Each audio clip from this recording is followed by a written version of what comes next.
இன்றைக்கி கிராண்ட்மா லைஃப்பில் நம்ம கோஸ் பிச்சு போட்ட பரோட்டா பார்க்க போகிறோம். இது வந்து நான்வெஜ் ஸ்டைலில் இருக்கும், நல்லாயிருக்கும். இது எப்படி செய்யறதுன்னு நம்ம பார்க்கலாம். பரோட்டா செய்யறதுக்கு 2 ஸ்பூன் எண்ணெய் விட்டுருக்கேன், 1/4 ஸ்பூன் உப்பு, 2 கப்பு மைதா சேர்க்கணும். 1 கப் எடுத்து வச்சுருக்கேன், 1 கப் ஆட் பண்ணிக்க போகிறேன். 1 டம்ளர் வார்ம் வாட்டர், கொஞ்சம் தண்ணி ஊற்றி பிசைஞ்சிட்டேன். அதுலேயே 1/4 ஸ்பூன் சர்க்கரை சேர்த்துக்கணும். அப்போ தான் பரோட்டா வந்து ஒரு மாதிரி செவந்த மாதிரி நல்லா வரும். இது எல்லாம் முழுசாக பிசைஞ்ச பிறகு உங்களுக்கு காமிக்கிறேன். பிசைஞ்சாச்சு. இப்போ ஒரு துணி போட்டு மூடி ஒரு 10 நிமிஷம் ஊறட்டும். அதுக்குள்ளே நம்ம வீட் பரோட்டாவும் எப்படி செய்யுதுன்னு பார்த்துக்கலாம். கோதுமை மாவு 2 கப்பு, உப்பு, சர்க்கரை, எண்ணெய் சேர்த்து அதே மாதிரி பிசைஞ்சிக்கலாம். கோதுமை மாவை பிசைஞ்சாச்சு. எண்ணெய் தடவி இதையும் மூடி வச்சுக்கலாம். இதை அப்புறமா சுட்டுக்கலாம். இப்போ நம்ம மசாலா தயார் பண்ணிக்கலாம். மசாலா செய்கிறதுக்கு வெங்காயம் 2 வெங்காயம் அரைஞ்சி வச்சுருக்கேன், பச்சை மிளகாய் 2 பொடி அரைஞ்சி வச்சுருக்கேன், கோஸ் ஒரு 1/4 கிலோவுக்கு கொஞ்சம் கூட ஒரு 300 கிராம், கொத்தமல்லி, கருவேப்பிலை இதெல்லாம் அரைஞ்சி வச்சாச்சு. இப்போ அதுக்கு தேவையான மசாலா சால்ட்டு, கரம் மசாலா, மஞ்சத்தூள், கரம் மசாலா 1/2 ஸ்பூன், மஞ்சத்தூள் 1/4 ஸ்பூன், மிளகாத்தூள் 1 spoon, kitchen king masala 2 spoon,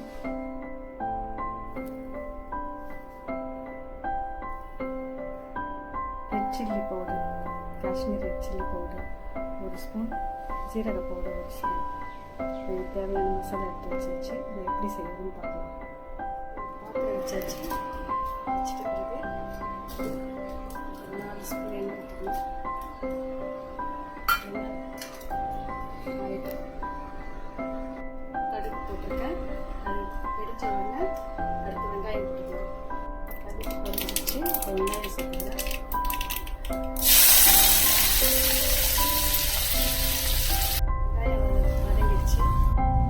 போட்டு அதையும் வதக்கிக்கிறேன்.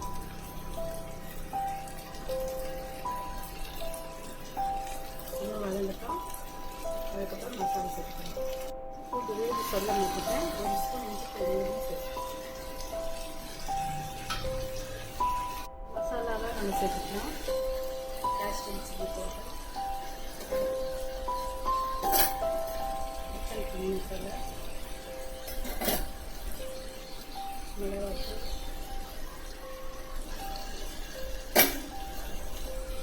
கரம் மசாலா, மஞ்சத்தூள்,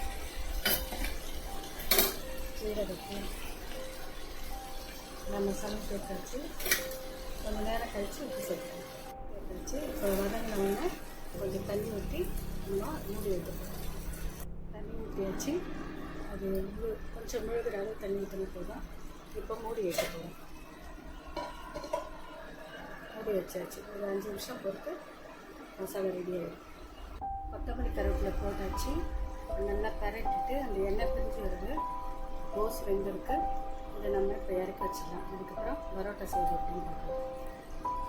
இப்போ நம்ம இதை வந்து ரவுண்டாக தடவி வச்சுருக்கோம். மேலே கீழே எண்ணெய் தடவி வச்சுருக்கேன். இதை எடுத்து இப்படியே மடிச்சுக்கணும்.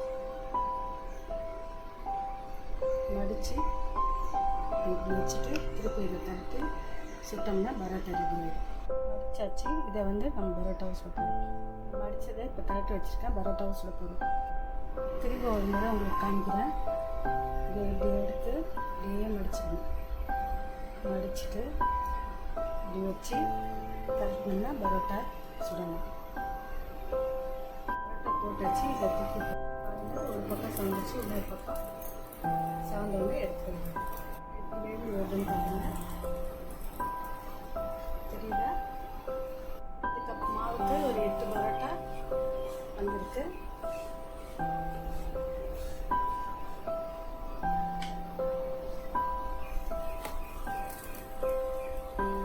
என்னுடைய சேனல் ஒரு ஃபேமிலி சேனல் மாதிரி. இந்த சேனலில் குக்கிங், கிராண்ட்மா லைஃப்பில் குக்கிங், கார்டனிங், ட்ராவல்ஸ் இது 3மே நான் போடுறேன். விருப்பம் இருக்கவங்க தொடர்ந்து பாருங்கள். பேச்சுலருக்குல இந்த மாதிரி சமையல் போடும்போது ஈஸியாகும். அவங்களுக்கு ஹெல்ப்பாகவும் இருக்கும்னு நினைக்கிறேன் நான். இந்த பரோட்டாவோட 8 பரோட்டா வந்திருக்கு. இதோட அந்த மசாலா வச்சு சாப்பிட்லாம். இதை வந்து பிச்சு போட்டு மசாலாவோட கலந்து சாப்பிட்லாம். அதையும் நான் காமிக்கிறேன் உங்களுக்கு. கொஞ்சமாக மசாலா எடுத்து அதில் 2 பரோட்டா பிச்சு போட்டு நம்ம கலர வேண்டியது. இப்போது பிச்சு போட்ட மசாலா பரோட்டா ரெடி ஆயிடுச்சு. இதுவே 2 கொஞ்சம் கொஞ்சமாக செய்யணும்னா இது வந்து கொஞ்சம் காரமாக இருக்கும். சில குழந்தைங்க சாப்பிட்ற மாதிரினா கம்மியாக மசாலா போட்டுக்கலாம். மசாலா மட்டும் நம்ம செஞ்சு வச்சுட்டோம்னா அப்பப்போ வேணும்போது சூடாக கிளறி சாப்பிட்டுக்கலாம். அப்போ கொஞ்சம் ஊறின பிறகு நல்லாயிருக்கும்.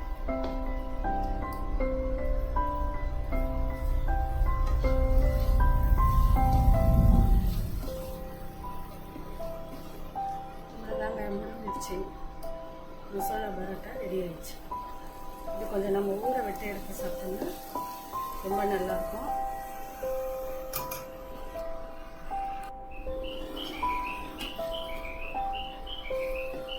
மைதா மாவு ஹெல்த்தியாக இல்லாதுன்னு நினச்சிங்கன்னா கோதுமை மாவு தான் நான் பிசைஞ்சு வச்சுட்டேன் இல்லையா, அந்த கோதுமை மாவு போட்டு செய்யலாம். என் வீட்டுக்காருக்காக கோதுமை மாவு தான் நான் பிசைஞ்சு வச்சுருக்கேன். இந்த மைதா மாவு வந்து பசங்களுக்காக. அவங்க இதெல்லாம் தான் விரும்பி சாப்பிட்றாங்க.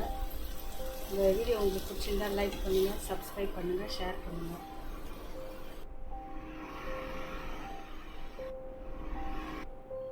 கிராண்ட்மா லைஃப்பில் இந்த வீடியோ பார்த்துருப்பீங்கன்னு நினைக்கிறேன். இந்த வீடியோ உங்களுக்கு பிடிச்சிருந்தா லைக் பண்ணுங்கள். நீங்கள் இவ்வளோ நேரம் பொறுமையாக இந்த வீடியோவை பார்த்ததுக்காக ரொம்ப தேங்க்ஸு. இது எல்லாருக்கும் செஞ்சு பார்த்துட்டு கமெண்ட் பாக்ஸில் சொல்லுங்கள் எப்படி வந்ததுன்னு. Thank you very much. இப்போ இந்த பிச்சு போட்டு பரோட்டா வச்சுருக்கேன். இதை நான் சாப்பிட போகிறேன். எப்படி இருக்குன்னு சொல்கிறேன்.